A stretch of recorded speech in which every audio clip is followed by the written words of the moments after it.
Alrighty. Welcome back, ladies and gentlemen, to the Banish Zone Summoner Skirmish for December. Welcome, Summoners. So, we have Justin on Kaisa. We have Luke on MF. The question is if it's a Aurora build or not. So, we're going to see how this goes. I imagine, based off these battlefields, it's probably the Aurora build. So, we are going to have Sigil Power, and we're going to go have the Dreaming Tree ready. So, players are going to draw the opening hands. In the side of Luke, I see, I think, double Gust, a Mind Splitter, a Catalyst. So sorry, it's a Catalyst, a Gust, and a Stack Deck, which isn't bad. And then over on just inside, I feel like 2 units. I see a Noxious Hopeful. I see a Time Warp, and I see, I don't know what the third card is. So we're gonna send one back, draw on up, and say, looks like Kaiso on the dice rolls. Going ahead and set 2. Go ahead and go down for the Watchful Sentry on turn 1 and say go. Very good opening play. Is that? Oh, did I just see MF with inverted timelines? Did did I see that right? No, there ain't no way. If there's an inverted timelines in this MF deck, I am excited to see this on stream. I am super excited to see this build and how unique it is. And that's an inverted timelines over on Luke's side. All right, we're witnessing some spice games today. So going back to Justin, go ahead and get gusted off that battlefield over on the side from Luke. We're going to reset up with a Watchful Sentry again, and then because of the fact of Legion ability, we're going to set up with a Nexus Hopeful and pass the turn over. So I mean, let's Justin set up a pretty decent hand, and we see a Bolt Time in the hand over on Luke's, and we're going to just do cast Eons. Go ahead and channel 2 runes. Pass the turn back over. We have a Primal Surge. We have an Aurora in hand already set up. We'll have enough to cast it next turn. And we are ready to go off to the races on Luke. And going over back to Lucas here with 2 units ready. We'll imagine trying to take some of these battlefields here. Start getting some of this point race because you don't want to be too even with MF early on. Otherwise, Aurora can really just start running away with the game a little bit. So it looks like Watcher Sentry is going to go ahead and take over the geometry. Noctis Hopeful, I imagine, is going to go ahead and go to Citadel Power. Just try and get some of your runes floating, get some use out of it before you have to go ahead and recycle one of those runes here. Because all we have in hand looks like is a retreat. We have a Rain in hand as well as a Darius. So let's see how much we want to set up here. We do have 4 runes being tapped. We're going to just go ahead and set up with the Kaisa. And we're going to see the Noctis Hopeful move into the other battlefield, take up to the second point. And then we're imagining going to go ahead and recycle one of those Fury runes here. And we might see this turn pass back over. Yep, exactly what we're going to do. We're going to see this turn pass back over. We're going to go ahead and shut up to 9. Unless something insane top decks. I might have just going sideways. Yeah, sideways. Aurora's going to come on down game 1. Kaisa usually doesn't have too many ways to deal with it in the first game. Most of it's in sideboard. So let's go gambling. Let's see what on the top of the deck here. Let's see the first unit is going to be hit. And it's going to be the Deadbloom Predator. Deadbloom Predator is going to go ahead and come on down right off the rip. Probably going to try and deal up maybe this Noxious Hopeful here. It is going to probably be met with a retreat over on the side of Justin. But what a very well top hit right off the rip. And oh, actually, we're deploying at the base. We decided we don't want to take a battlefield power. Are we still thinking? I think we're still thinking. We're just going to go ahead and attempt to clean up the Noxious Hopeful, get the retreat coming in with the Dreaming Tree, going ahead and draw off of the targeting ability, get the channel that rune as well, and then we're going to go ahead and pass the turn back on over. So let's see. We do know there is a Darius in hand on the side of Justin. Darius is probably going to come on. Hopefully, maybe hit a cleave or something, try and help deal. Although he's going to sacrifice by this Darius and Kaisa into Deadbloom Predator if we really want to here. So let's see. What do we have? We have, I can't really tell. I think that was a Singularity in hand, if I'm not mistaken. Yeah, I think it's Singularity. So first things first, we'll end up seeing this Darius coming down here. Darius is going to come on, first spell activated of the turn. And then what do we have number 2? Number 2 is going to be the Hopeful, is going to come on down as well. And we're just going to send 11 into this Deadbloom Predator. We might see a trade into the Kaiser if we don't want to give him the Conquer Drawer, but we might also just trade to Darius because this is the bigger unit and just try and attempt to clean up the Kaiser on the back end with something else. I mean, we do have a couple different, we have a Primal Surge, we have a Volibear, and a couple of the cards that deal with something later on. And yeah, we're just going to go ahead, clear up the Darius with the Deadbloom Predator, get that off the field. Kaisa, we have other ways to deal with later on, and we're going to get that Draw Conquer ability off the Kaisa. So we're going to untap, head back on over. We're now going to go ahead and go up to 8 runes. And we do have, like I said, we do have a timelines. We have a Ride the Wind in hand. We can't set up the Volibear yet. If your opponent has too many cards in hand, you could end up inverting timelines in this. The trouble is when you do plays like this, you end up drawing some of your units possibly, which then slow down your Aurora. And that is going to be, looks like 5 being tapped, 4. 5.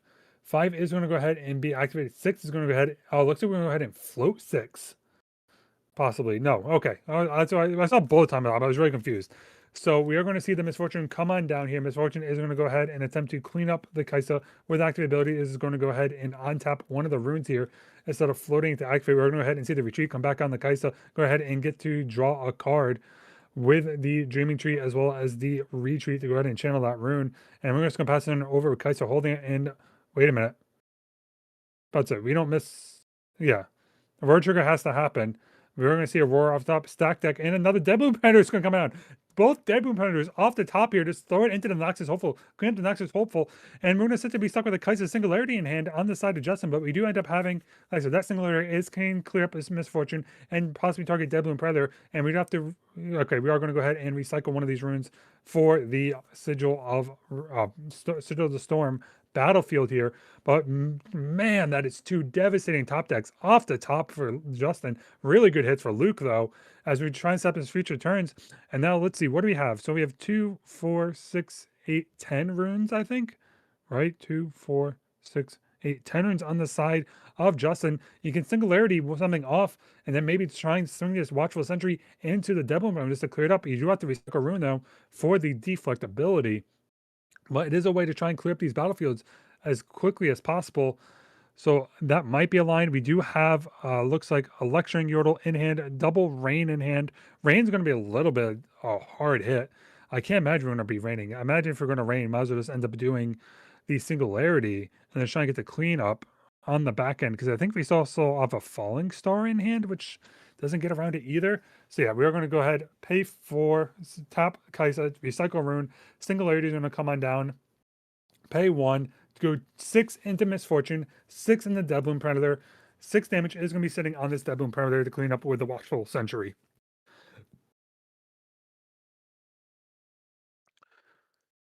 So coming on in now, at this point, we're going to go ahead and do a Darius. Darius is going to, I'm not Darius, sorry. Cleave is going to come on in. Primal Strength is going to come on in. Go pump up this Deadbloom Predator to survive this swing. And that's going to end up leaving the Deadbloom Predator still sitting on the battlefield. Lecturing Yordle is going to come on down, draw a card, maybe try to hit something to do with this Deadbloom Predator later on. But it is going to allow Luke to sit on this battlefield for an extra turn and try and get some reward triggers now coming off the top. We still stuck with that Volibear in hand, but not much we can do. And I think we just did a Fight or Flight. So Fight or Flight in the hand over for Luke at this point. And Luke's going to go ahead and activate MS ability to give Gank and Deadbloom Predator, move into the battlefield, gain an extra point, hold it now with the Dreaming Tree. And we could probably just say pass Aurora Tree off the top. And we're going to go ahead and hit the Mountain Drake. Mountain Drake's going to come on down, refortify this Dreaming Tree. We're going to put 18 power in there. It's going to be a little bit harder for Kaisa to deal with. And now we're just sort of stuck with this Luxury Room, staring down a dragon and a Predator at this point and trying to be, oh man, what do I do next?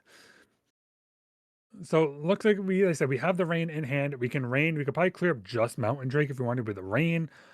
We have a time warp, which doesn't really get us through this. So we're going to imagine go ahead. Luxury Roll is going to go ahead and move. We're going to meet a ride the window for the action. Man, we're going to move the Mountain Drake on over, targeting with the Dreaming Tree to draw a card. And then Mountain Drake is going to go ahead and send this battlefield to help deal with this Election Yordle. I mean, we do have on the side of Justin, we do end up having a Watcher. So you could trade a Watcher into one of these possibly. I mean, not really where you want to be sitting, but I mean, this is a big battlefield. This is some big, mighty units sitting on the board, a little bit harder to deal with. Like I said, you might see Justin go ahead and play this watch. Well, no, he just said, yeah, I'm scooping. There's nothing I can deal with this point. Aurora's going to come on down. Aurora's going to keep on using, getting units off the top, and I can't deal with any of it. Like Mountain Drake, double Deadbloom Predator was a brutal spot to be in. And Luke's going to go ahead and take game number 1, setting up with a better Aurora deck for this game.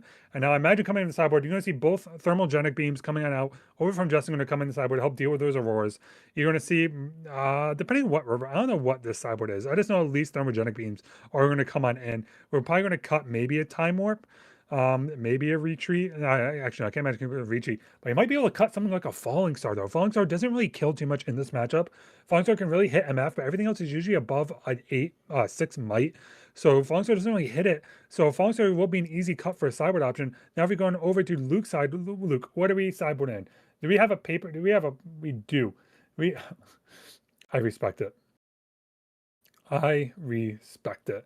We do have a little bit of a sideboard guide coming on in to remember what do we need to do. So imagine when we take the Primal Strength Owner coming in, Rebuke Zone to come in, Possessions Zone to come in. You don't have to throw anything else in here in this matchup. Possessions doesn't really hit too many units outside of something like a Darius, so we can go ahead and cut those out.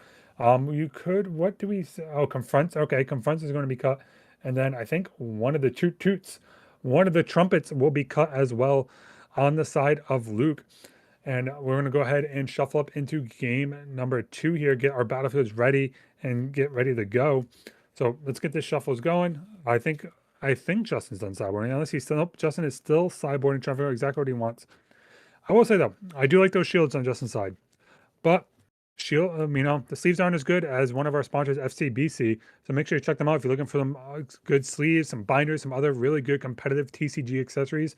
Make sure to go ahead and check them out. We're gonna have the QR code pop up a couple times on stream, so if you want to, go ahead and check them out. And yeah, thanks for supporting our sponsors. But the players are going to go ahead and shuffle up here.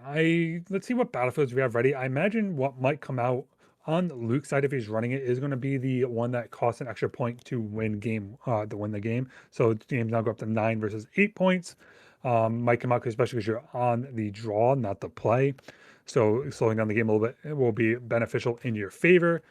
So let's end up seeing what's chosen. And then over on the side of Kaiser, you might see something like Reaver's Row coming out. You might see, I don't think Grove of the Godwill is going to come in this matchup, especially because Grove of the Godwill is really bad into MF decks. So a lot of Kaisers I know have been cutting that card out of their battlefield selection. So we're going to go ahead and see what gets selected here very shortly as we get ready for game number 2. So players doing the shuffle cuts, make sure shuffling, you gotta get the good shuffling, especially as you just saw Aurora just filter through their deck a couple times here at this point. So let's go ahead and get this game underway in a second. So players presented, we do have, looks like Reaver's Row, and I'm drawing a blank on that one. That's the other one. That's the one that lets you go ahead and get an extra rune, if I'm not mistaken, on the battlefield. What do we have? We have a Sabotage. We have Mountain Drake is going to go in the bottom. Fight or Flight is going to go ahead and go in the bottom. And we're going to keep a Step deck and a Sabotage in hand. Not a bad keep. Draw 2 cards. Do we see a 2-2? We see all Bullet Time. And I think it's a second stack deck. So we don't get to... We're not going to go ahead and hit exactly what we need off the rip, but we do have a couple ways to channel it later on. We don't hit the glorious turn 1 play in the catalyst. And no 2-drop over from Justin. Oof. That's a little hurtful. As you go into the second Sabotage on Luke's side, so let's see what we end up hitting. We hit a stack deck. There is a Fight or Flight as well as a Mind Splitter on the side of Luke. I imagine it's going to go ahead and take maybe a Fight or Flight or the stack deck. Yeah, we're going to go ahead and take the Fight or Flight. And then we're going to go ahead and imagine stack deck again and maybe try a ramp, find another ramp spell. Because at this point, you need to find something to get used to this, and are going to go ahead and see that. Stack that is going to come down into a Mind Spell, into a Devil Burner, and a Catalyst of Eon. I imagine Catalyst of Eons are going to be taken. Those units are going to be sent to the bottom of the deck, because you're just going to filter through them anyway with Aurora, and then we're just going to pass the turn back on over to Kaisa. Kaisa gets to go ahead and untap here. We end up, I think, hitting a 2-drop off the rip. Yep. So or 3-drop, sorry. So we do have the Lecturing Yordle is going to go ahead and come down into a Nexus. Hopefully here drawing both units off the top of the deck to try and set up into these battlefields for the next turn. And we have our Aurora off the top as well. So Luke is ready to go. Luke is ready to go off the race here. We hit the ramp of the Catalyst of Eons and just pass the turn over, ready to drop Aurora into next turn. So hopefully Dustin has a way to get out of this or set up a little extra points a little bit early. And what do we have? Redraw into a Pouty Poro. Thermogenic Beam, though, is in hand for Justin. So Justin is ready for this Aurora to hit the field and then deal with it on the following turn with that Thermogenic Beam. So let's see if it comes down, or I'm not sure if Luke is running the version where they're running the Scrap Heap or a couple other combo pieces, so it makes it a little bit harder to deal with Aurora. But it looks like we are going to go ahead and take those battlefields, get the 2 points, end up with Reaver's Row, and we're going to conquer the other one. And as you set up a little bit, you might see something like a Pouty Poro coming down just to set up a couple extra power might units onto the battlefield. Maybe even a Dare. Is that Darius in hand? No, I actually don't think that's a Darius. I'm not sure what the last 2 cards are. So we are tapping 5 here. We do have a Watcher, a Pouty Poro, Thermogenic Beam in hand, as well as a Singularity in hand. And I think, is that maybe a Ray? That might be a Hextech Ray is the first card in the back there. But we're going to go ahead and keep an eye and see what ends up coming down through all this math. We're going to go ahead and see that Kaisa coming down, though. Maybe it's up into the next turn. So we get to channel our 2 runes over on Luke's side. And I imagine he's just going to go ahead, turn it sideways, and drop Aurora. No, sabotage first. Sabotage. Heads up play from Luke. We do have enough to go ahead and sabotage out maybe the I imagine the thermogenic beam. So one of two is going to be gone at the bottom of the deck to be recycled. And then Aurora is going to be in a safe spot to come on down and not have any form of response. Though there is going to be, looks like a Thousand Watcher, a Singularity, a Darius, and a Smoke Screen is going to come down. And there comes the Aurora coming on down, settling down. And now let's see what happens. We do know two Mind Slips at the bottom. So probably going to hit either a Mountain Drake or a Deadloom Predator here, maybe a Volibear, but probably a Mountain Drake on average is what's going to be ripped off the top. And we're going to be digging. Oh, we actually hit the third Mind Splitter. Wow, we saw it too early. Now I get to go ahead and pick his choice of what do you want to get rid of at this point. And I imagine we're going to take away probably either the Watcher or the Darius.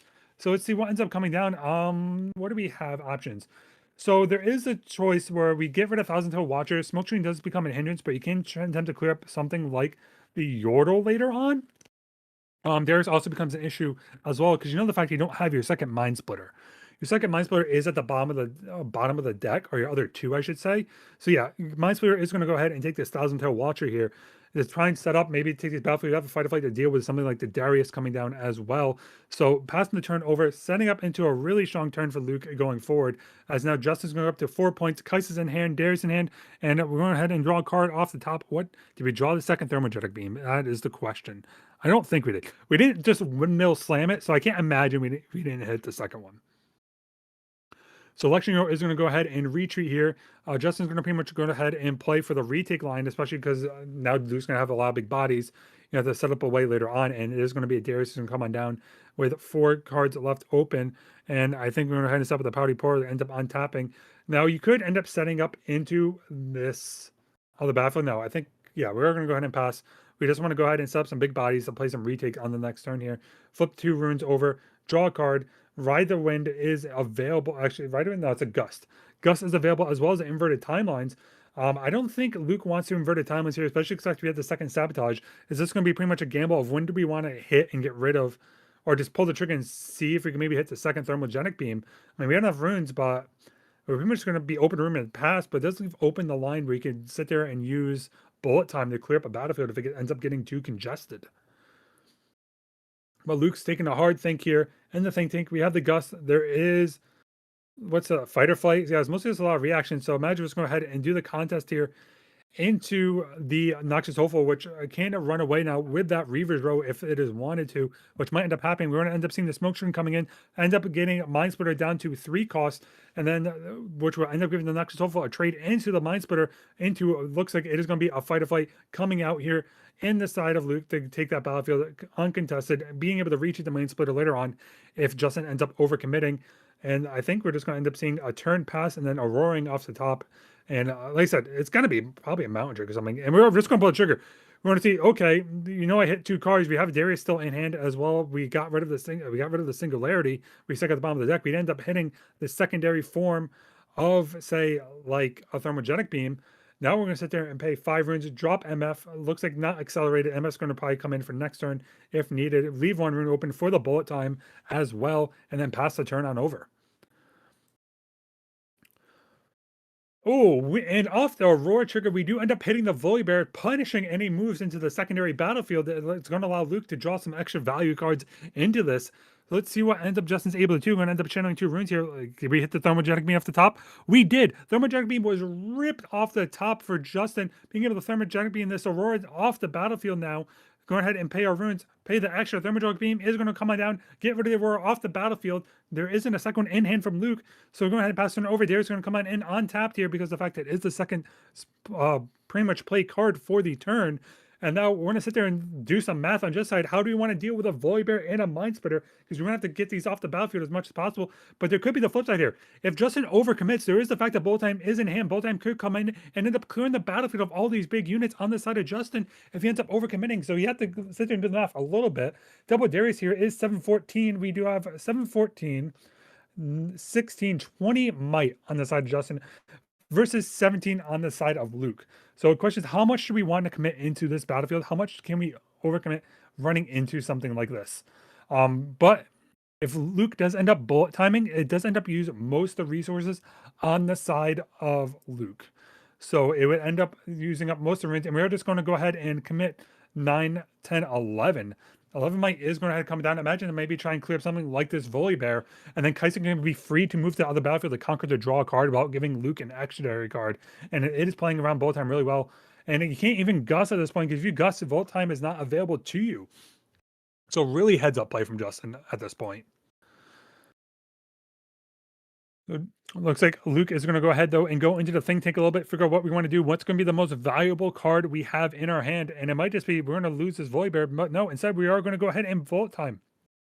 Volt Time is going to come in for 7. It looks like clear up that entire battlefield as a whole. And now if anything wants to come on through, he's going to have to overcommit at this point. He cannot kill both units at this battlefield, but in order to kill the Volibear, he's going to have to commit more resources. Kai'Sa is going to go ahead and come in and conquer the secondary one. Both players are going to be able to draw here, as long as Luke doesn't miss it. Oh, looks like, am I thinking the wrong Volibear? I'm pretty sure it's the Volibear that allows you to draw. Let me double check here, make sure I'm not misquoting myself. But I'm pretty sure we missed an entire draw trigger. Yeah, looks like we did get it corrected. Volibear did end up getting the draw. Okay, it is not the one. It is the correct one. So Volibear does a good draw, gets it, end up ganking on over to the Kai'Sa at this point. MF is still on the battlefield, but now we're sitting at the point where Luke has to regain resources now, because of the fact that we only have down the 2 runes. We have to be a little bit careful on what we're doing, and we end up going ahead to move MF on topping the Volibear, sending Volibear up into that battlefield, not ganking him back over, and we're going to go ahead and pass the turn. It's sitting over with, it looks like 13 might for on Reaver's Row, another 10 onto the Sigil. And now let's see what ends up happening here. What do we end up drawing? We have a Kai'Sa in hand, and I think we have a Smokescreen in hand. So we can maybe get some moves in with a Smokescreen to try and take a low on one of these battlefields. Maybe try and fight into the Volibear if we want to, but not really the most. Oh, sorry, it's not a Smokescreen. It's a Ravenbloom student. I am apologies. And we're going to go ahead and accelerate this Kai'Sa ready onto the battlefield. And now we have 9. So actually more than that. We have 12, 14 might between Darius, Kai'Sa, and the Pouty Poro, because it is 2 spells played. So we're going to go ahead and move him to 14. So there is the Reaver Road trigger on the stack if he wants to go ahead and use. So he does get the move into the Volibear. He does not do the draw, but he does do the move in drawing into a Sabotage. So there is the point that there could be a Gust that comes in here. So Gust can bounce the Pouty Poro, and then we'd be stuck with 12 into 12 with Misfortune and Mind Splitter and just take the trade. And that looks like exactly what we're going to do. We're going to go ahead and Gust back the Pouty Poro, go down the rune, and then just take the trade into big units and just say, hey, Volibear can hold this battlefield. I mean, we're not going to be even on point. I'm going to go up to 4. I could gank on over into 5. So 9. Am I confused? Did I miss? Hold on. Did I do math wrong? Was Darius not online?